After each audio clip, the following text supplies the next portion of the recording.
and I'm sure other organizations will do so as well. So thank you very much. These reports are important, and we thank you for presenting them.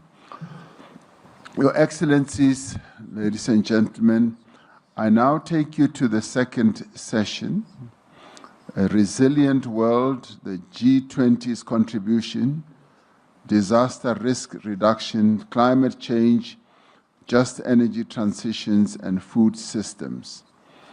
I will now allow inputs or interventions, and we had hoped that those who wish to make interventions on this topic should be able to do so, and those who feel that they would like to make interventions in the third sessions can forego whatever intervention they wish to make. I do have a list. We are working against time because the morning was rather important in terms of having the declaration adopted, but allowing those who were making interventions a little bit more time as they wanted to express themselves. Now, we want to limit inputs to strictly the minutes that are set out, 4 minutes each, and thereafter we will go to 3 minutes each for invited countries.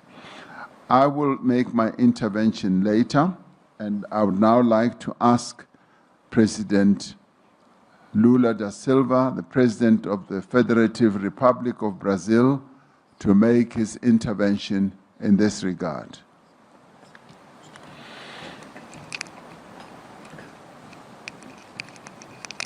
Eu quero, mais uma vez, reiterar meus cumprimentos ao presidente Ramaphosa, cumprimentar a presidenta da Namíbia, a senhora Netumbo, e também cumprimentar o Antônio Guterres, secretário-geral das Nações Unidas, por meio de quem eu cumprimento todas as entidades internacionais aqui presentes. Esta oportuna sessão ocorre no mesmo tempo em que estamos por 2 palavras para concluirmos as negociações da COP30 no Brasil. No ano em que o planeta ultrapassou pela primeira vez, e talvez de forma permanente, o limite de 1,5 graus acima dos níveis pré-industriais, a comunidade internacional tinha diante de si uma escolha: continuar ou desistir. Optamos pela primeira alternativa. Na COP da verdade, a ciência prevaleceu. O multilateralismo venceu. Reafirmamos nosso compromisso com o Acordo de Paris. Saímos de Belém com um quadro renovado de contribuições nacionalmente determinadas. Mobilizamos a sociedade civil, a academia, o setor privado, os povos indígenas e os movimentos sociais, para fazer da COP30 a COP com a segunda maior participação da história. Entramos agora numa nova etapa que exigirá esforço simultâneo em 2 frentes. Acelerar as ações do enfrentamento da mudança do clima e nos preparar para uma nova realidade climática. O G20 cumpre papel central em ambas. O grupo responde por 77% das emissões globais. É do G20 que um novo modelo de economia deve emergir. O grupo é um ator-chave na elaboração de um mapa do caminho para afastar o mundo dos combustíveis fósseis. A COP30 mostrou que o mundo precisa enfrentar esse debate. A semente dessa proposta foi plantada e irá frutificar, mais cedo ou mais tarde. A mudança do clima não é uma simples questão de política ambiental. É, sobretudo, um desafio de planejamento econômico. As prioridades estão invertidas. É inconcebível que não sejamos capazes de mobilizar 1,3 trilhão em financiamento climático, enquanto o dobro desse montante é consumido por despesas militares. Fortalecer a capacidade de prevenção e resposta a desastres é uma questão de vida ou morte. Sistemas de alerta precoce não bastam. O sistema vai colocar às provas nossas pontes, rodovias, edifícios e linhas de transmissão. Vai exigir forma mais eficiente de gerir a água, cultivar alimentos e produzir energia. Vai obrigar milhares de pessoas e de negócios a buscarem áreas mais seguras para viver e empreender. Os princípios voluntários para investir em redução de risco e de desastres, aprovados sob a liderança sul-africana do G20, enfatizam a necessidade de financiamento de longo prazo.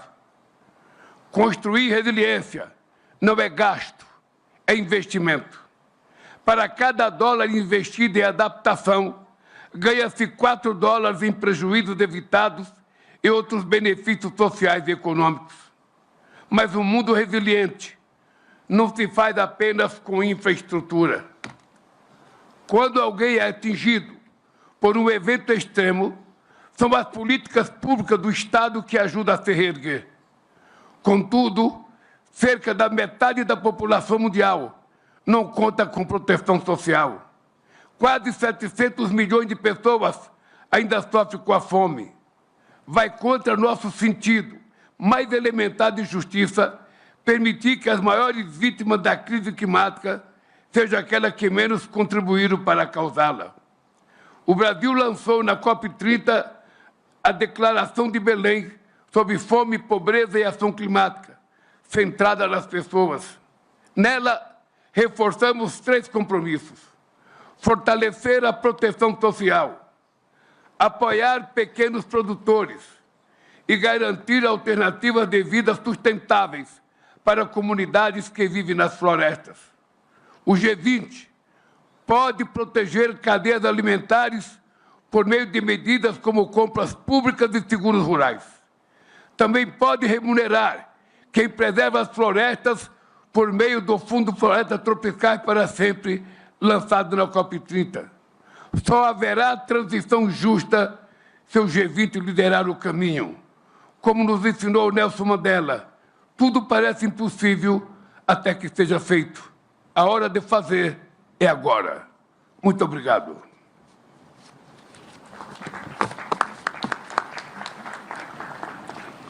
Thank you, President Lula.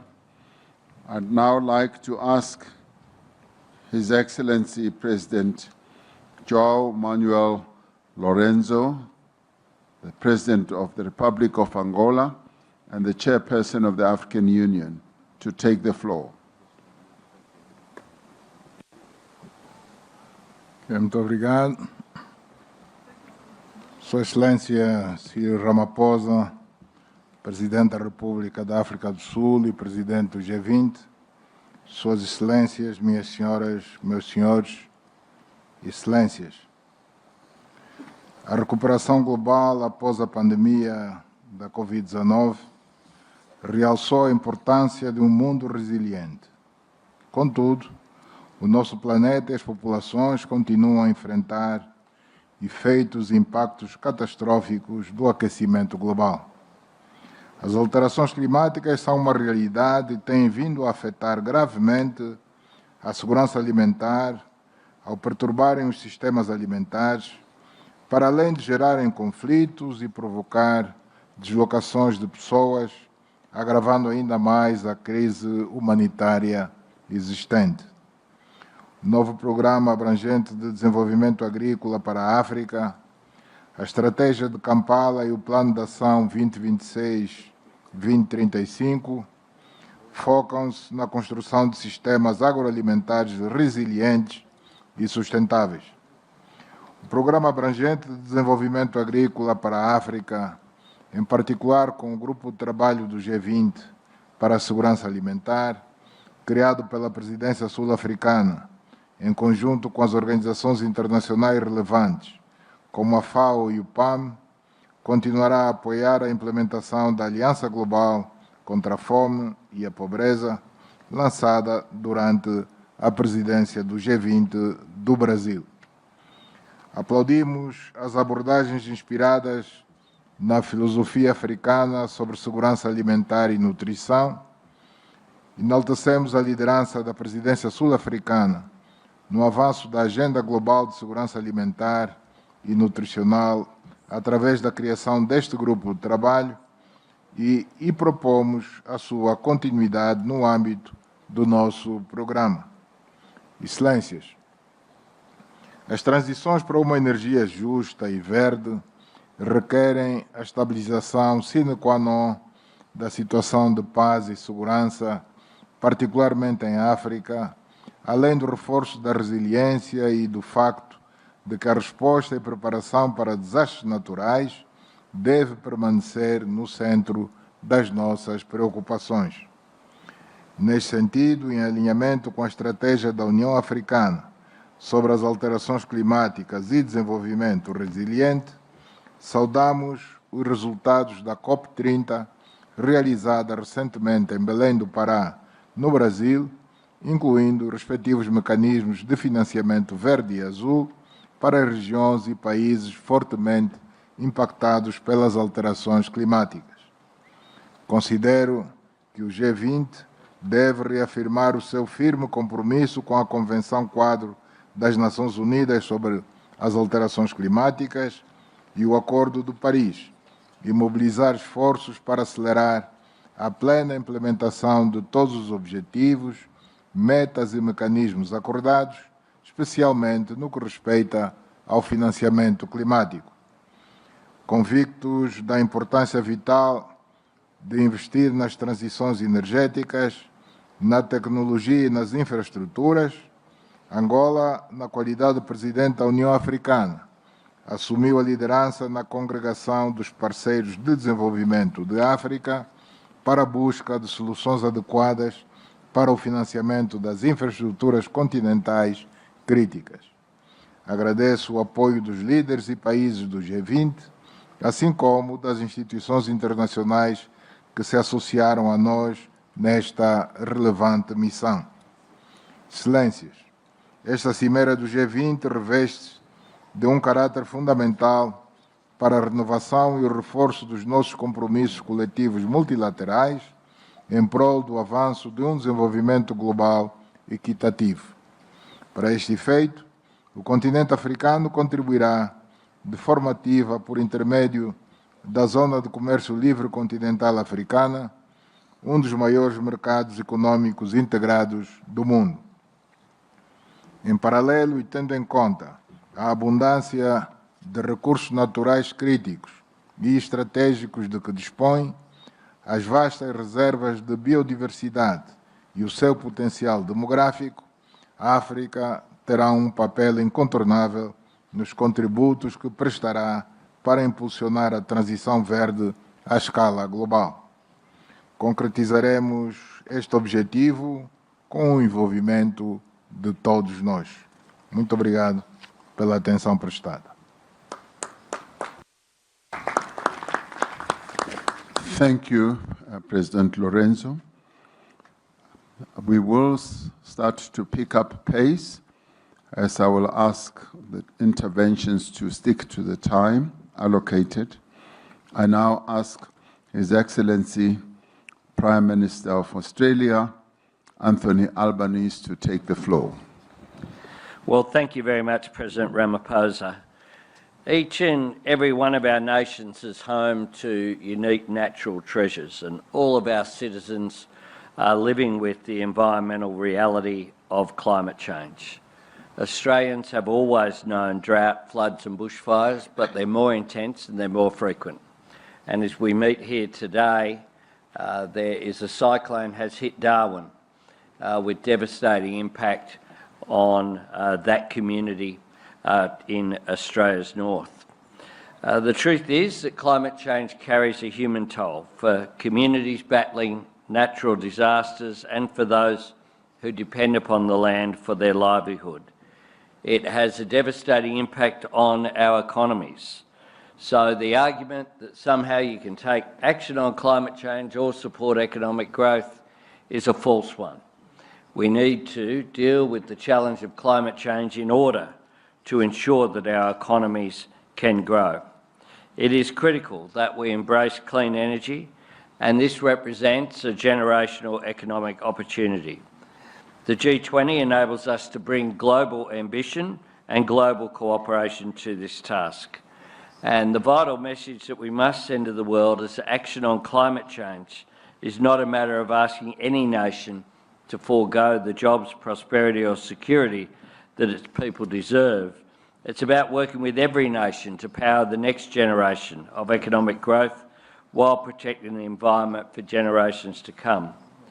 Next year, we will assist Turkey in hosting the COP meeting in Antalya, and we will work constructively to ensure that there are positive outcomes.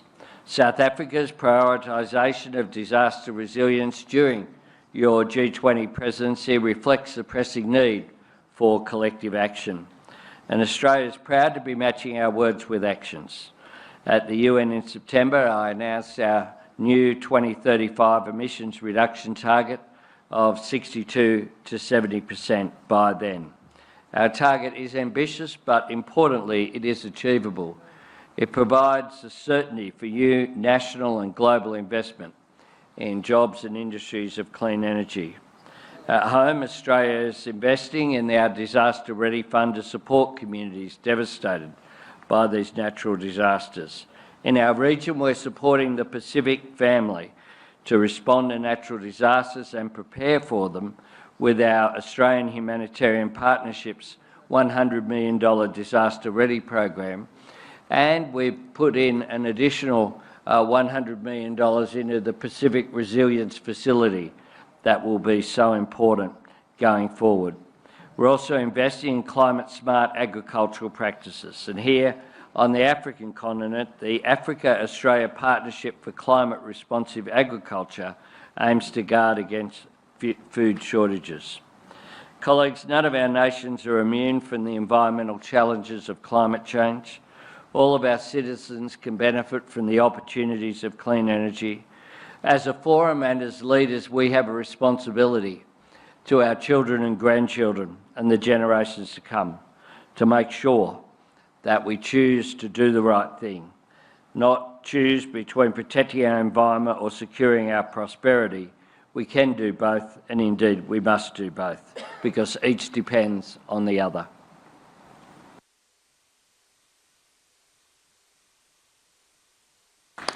Thank you, Prime Minister, for sticking to your time. I now want to ask His Excellency, Prime Minister of Canada, Dr. Mark Joseph Carney, to take the floor.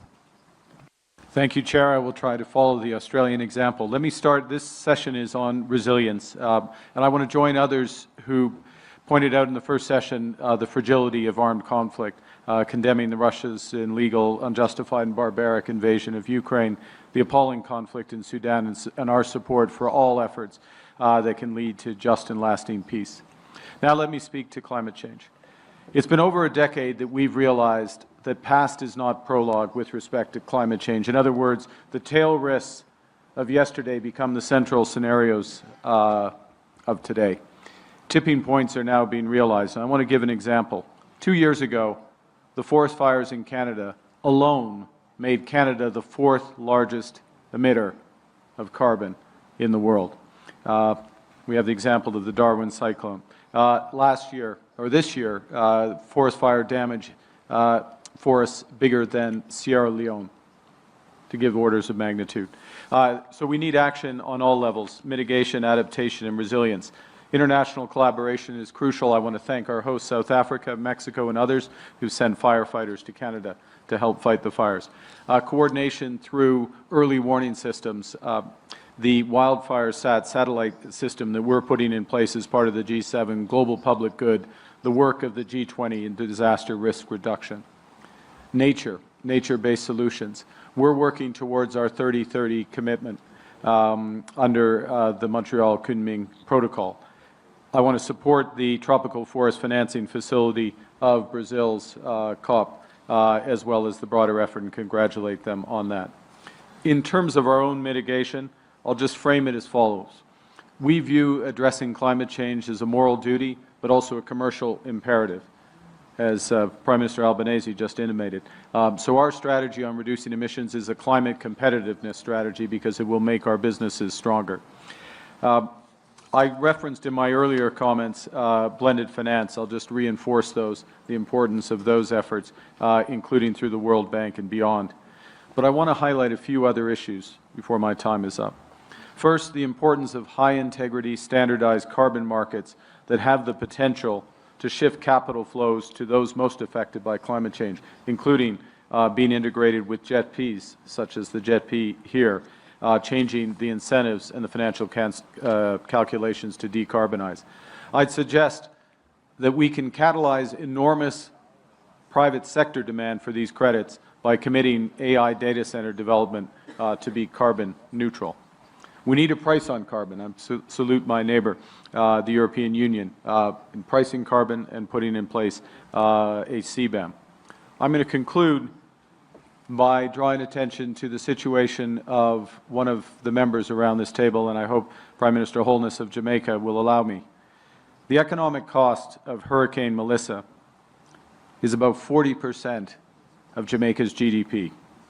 Now, through remarkable discipline, Jamaica had reduced their debt to GDP by over 50 percentage points in recent years. That is all gone with the explosive hurricane. This demonstrates the importance of investing in resilience in advance, the importance of catastrophic risk insurance, and the reality of what climate change is doing to our countries. I salute the ambition of the G20 presidency, Turkey for hosting COP alongside Australia next year. Thank you, Chair. Thank you very much. Thank you very much.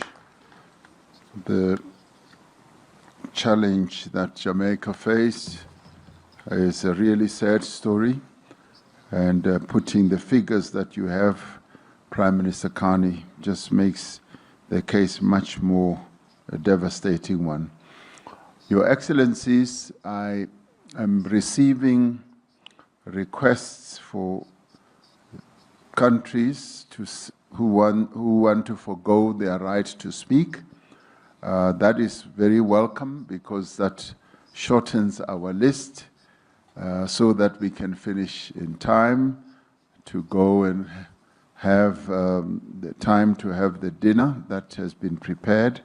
So if any country is moved to follow the same example as the United Kingdom and the Kingdom of Saudi Arabia, who have forgone their right to speak, please do indicate so that we do not have to call you up.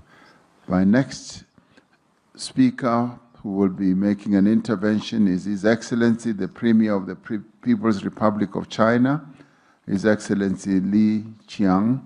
Please take the floor. 谢谢拉马福萨总统，各位同事。当前气候变、能源、粮食等多种挑战叠加，尤其需要国际社会以团结凝聚力量，靠协作破解难题。G20应当发扬伙伴精神，展现更加积极的政治意愿，推动更为广泛的国际合作，共同应对挑战，合力推进发展。第一，加强生态环保合作，提升发展韧性。气候和生态问题关系全人类的长远发展。这些年，全球极端天气等事件频发，实施巴黎协定目标时间紧迫，任重道远。G20应当秉持科学精神，坚持共同但有区别的责任原则，体现担当，抓紧行动。中国已经宣布新一轮国家自主贡献的目标，我愿意同各方加强昆明、蒙特利尔全球生物多样性框架的之内的合作，推动第30届联合国气变大会成果加快落地。第二，加强绿色能源合作，推进公正转型，太阳能、风能等新能源天然具有普惠公平的特点，推动能源体系绿色转型，不仅为人类发展提供强劲动能，也将更好地保障各国平等发展的权利。G20应当推动全球绿色产业合作，保持产业链、供应链的稳定畅通，促进相关技术、产品等自由流通应用。中国已经建成全球最大的可再生能源体系，我们同100多个国家和地区开展了绿色能源合作。过去5年，向世界提供的风电、光伏产品，累计为其他国家减少约41亿吨的碳排放。中方愿意继续以自身所能为各国能源转型提供支持。第三，加强粮食安全合作，保障稳定供应。现在全球仍然有7亿多人面临饥饿的威胁，必须采取切实行动，为他们提供必要的帮助。G20应当推动优化全球粮食流通供给，构建大宗商品合作伙伴关系，建设开放、稳定、可持续的全球粮食市场，强化对粮食短缺国家的供应保障。同时，我们要用好 G20 农业部长会等相关平台，加强农业科技合作，提升粮食生产能力。中方也愿意同各国一起推动落实国际粮食安全合作倡议，为抗击饥饿与贫困做出新的贡献。谢谢大家。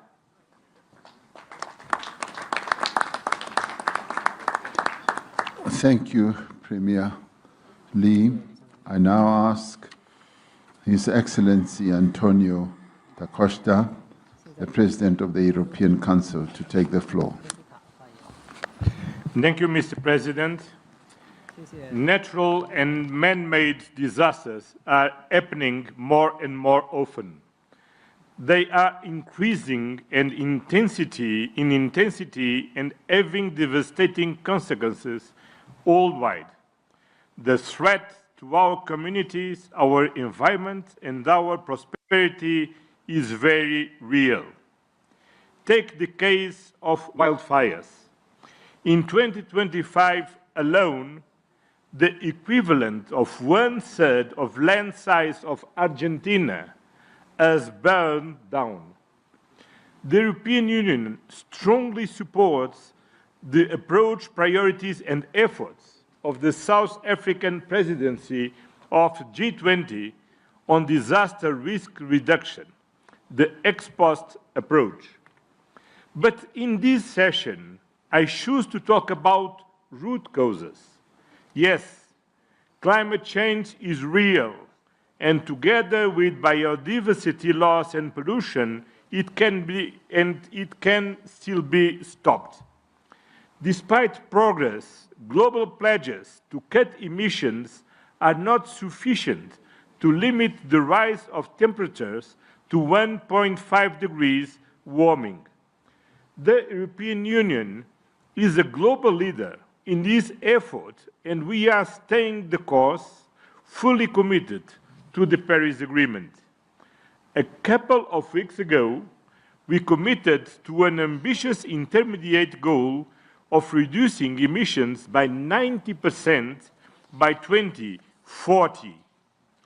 The European Union will remain a trusted partner in supporting the countries most exposed to climate change. Last year, the European Union provided 31.7 billion euros from public sources, and we mobilized 11 billion euros of private finance to support developing countries to reduce emissions and adapt to the impacts of climate change. As Union of Values, we will continue to support this agenda.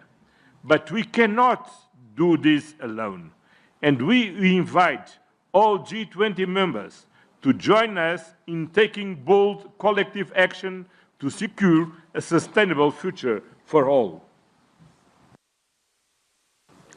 Thank you, thank you. I now ask Her Excellency Dr. Ursula von der Leyen, President of the European Commission, to take the floor. Thank you very much, dear Cyril. This time I want to speak about the same topic like my friend Antonio Costa, climate change, but here focus on energy transitions. And it is a message of hope and opportunity that I want to bring to this G20 Summit. It's a message about clean energy technologies and clean energy transitions. Not only do they meet our urgent need to tackle climate change, they do much more than that. Clean energy transitions are cost competitive as never before. They create jobs at home. They open new ways to bring modern energy to the many million that remain without access. And they are a natural fit for many developing economies. The International Energy Agency says that 80% of energy consumption growth over the next decade occurs in regions with high-quality solar resources. And it's not only about solar. There are huge opportunities in Africa and beyond for other technologies, for wind, for geothermal, for hydropower, for new low-emission fuels, and of course for the investments in grids, storage, and other infrastructure that tie the energy system together. So this can be the growth story of the 21st century. And therefore, I would like to assure you of two things. First, I want to assure you of Europe's commitment to lead by example. We are firmly on track to meet our own 2030 target. We have an ambitious NDC for 2035, and we have the goal to be climate neutral by 2050, so Europe is staying the course. Second, I want to assure you of Europe's commitment to partner with developing economies, to mobilize investments in clean energy around the world. And here let me give you 4 figures that are telling. Of the 2 trillion invested globally in clean energy last year, only 2% was in Africa, while Africa has 600 million people who have no access to electricity, and it is the continent with 60% of the world's best solar potential. So this cannot be. We must change this imbalance. And that is at the core of Europe's Global Gateway Initiative. These are 150 billion euros investment program for Africa, of which 25% goes into grids and into interconnectors. And that is also why, together with South African President Cyril Ramaphosa, my friend, we launched the campaign called Scaling Up Renewables for Africa. Yesterday we had a big pledging event. We're working with governments and the private sector, and thank you to many, many of you around the table who contributed to the pledging event. We reached 15.5 billion euros pledges for investment in renewables in Africa. A big success, and many thanks again for that. Thank you. Thank you for passing on that message, Ursula. I now would like to call upon His Excellency President Emmanuel Macron, the President of the French Republic. So it's only me, Mr. President. I'm the finance minister. I'm going to give the introduction in the name of President Macron, who just is at a meeting now. Thank you. Je remercie l'Afrique du Sud d'avoir mis à l'agenda la question de la résilience de ce monde que nous avons en commun. Nous avons ce matin parlé de nos économies, mais nous ne devons pas oublier nos biens communs. Les défis et les dangers qui menacent notre planète ne peuvent être traités que collectivement, ensemble. Les effets du changement climatique, la dégradation de l'environnement, les pollutions, la perte de biodiversité, la multiplication des catastrophes climatiques et l'impact de ces facteurs sur les systèmes alimentaires sont interconnectés, avec des conséquences claires sur nos économies et nos sociétés, quand le développement et la croissance sont des facteurs de paix. Nous avons tous à perdre à choisir l'affrontement ou le repli sur soi plutôt que la coopération. Refuser de s'attaquer au changement climatique, de bâtir un monde capable de résister aux catastrophes naturelles, de travailler à des systèmes alimentaires performants ou de coopérer en matière de santé, c'est nous fragiliser collectivement. Je me félicite donc de l'adoption par nos ministres de principes de haut niveau sur le financement de la réduction des risques de catastrophes qui soulignent notre volonté commune d'agir plus tôt et de reconstruire de manière plus durable.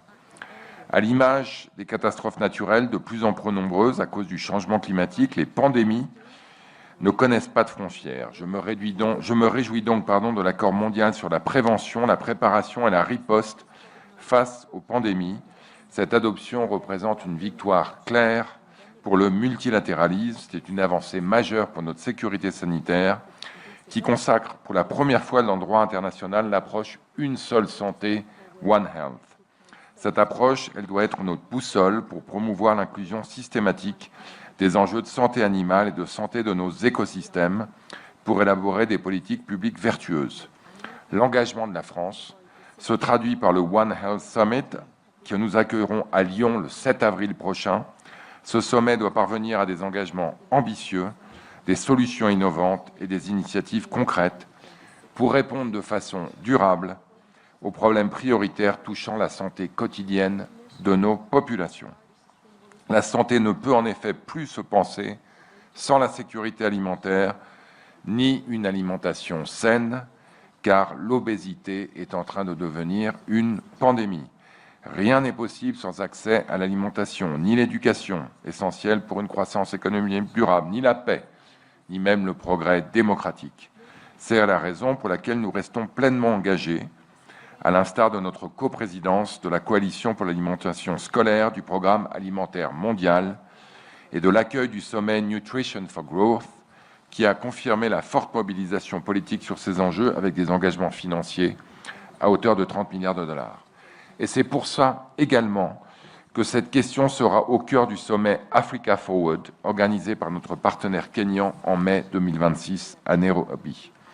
Cher Président Ramaphosa, chers collègues, la France continuera à porter ce multilatéralisme fondé sur la science de Johannesburg à Lyon, en passant par Nairobi, pour qu'ensemble nous puissions faire face aux nombreux défis environnementaux et sanitaires à venir. Merci.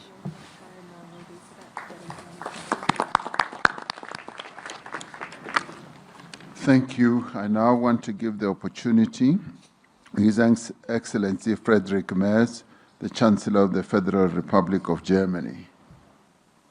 Thanks, you, Chair. Unfortunately, the Chancellor's in a meeting, and also the Finance Minister of Germany is speaking. And thank you, President Ramaphosa, first of all, for putting resilience on the top of our agenda. 2025 has tested our resilience and global stability. There is war and conflict, and communities have been tested by the increasing impact of climate change. Wildfires and floods destroying homes in many of our countries. And heat waves threaten our health, food and water supplies, and energy security. It's a heavy burden both for our economies and societies, and even more in so fragile regions and the most vulnerable countries. This is why we need to act. Our actions need to make our world more resilient by unlocking growth and protecting the climate at the same time. We should create the right conditions to create more business cases for action. Protecting the climate and creating business opportunities can and must go hand in hand. To make this happen, we need to use all technologies available. And we need to give space for new technologies to emerge. With the right market framework, new technologies can become the most attractive option for providers and for consumers. Energy transition works best when businesses and end users benefit. For example, in the first half of this year, more than a third of global electricity was produced by renewables. Germany supports the transition towards secure, affordable and clean energy at home and abroad. In this regard, I want to highlight our Just Energy Transition Partnership with South Africa. In this partnership, we exchange skills and technology. Over the last years, South Africa has emerged as a global leader in clean hydrogen, leveraging its huge energy potential and mineral resources. This can benefit countries that are energy importers, and it helps build overall resilience. We are happy to further continue on this energy trajectory with other African countries. Germany is also supporting the initiatives Scaling Up Renewables in Africa, launched by the EU and South Africa with more than 2 billion euros. Beyond creating the right framework, our cooperation is the key sector, with the private sector is key. This is the second lever. If we want to increase our resilience, we need to mobilize the flow of private capital. There are still too many structural barriers politically and economically. This discourages private investments globally, but in particular in Africa. This is why Chancellor Friedrich Merz and also President Ramaphosa just kicked off the initiatives Compact with Africa 2.0. By pushing reforms, members of the Compact help their businesses to attract private investment in the energy sector, but also beyond. And with G20 partners, we launched the scaled initiatives last year. We are working together with leading insurance companies on blended finance to allow the private sector to invest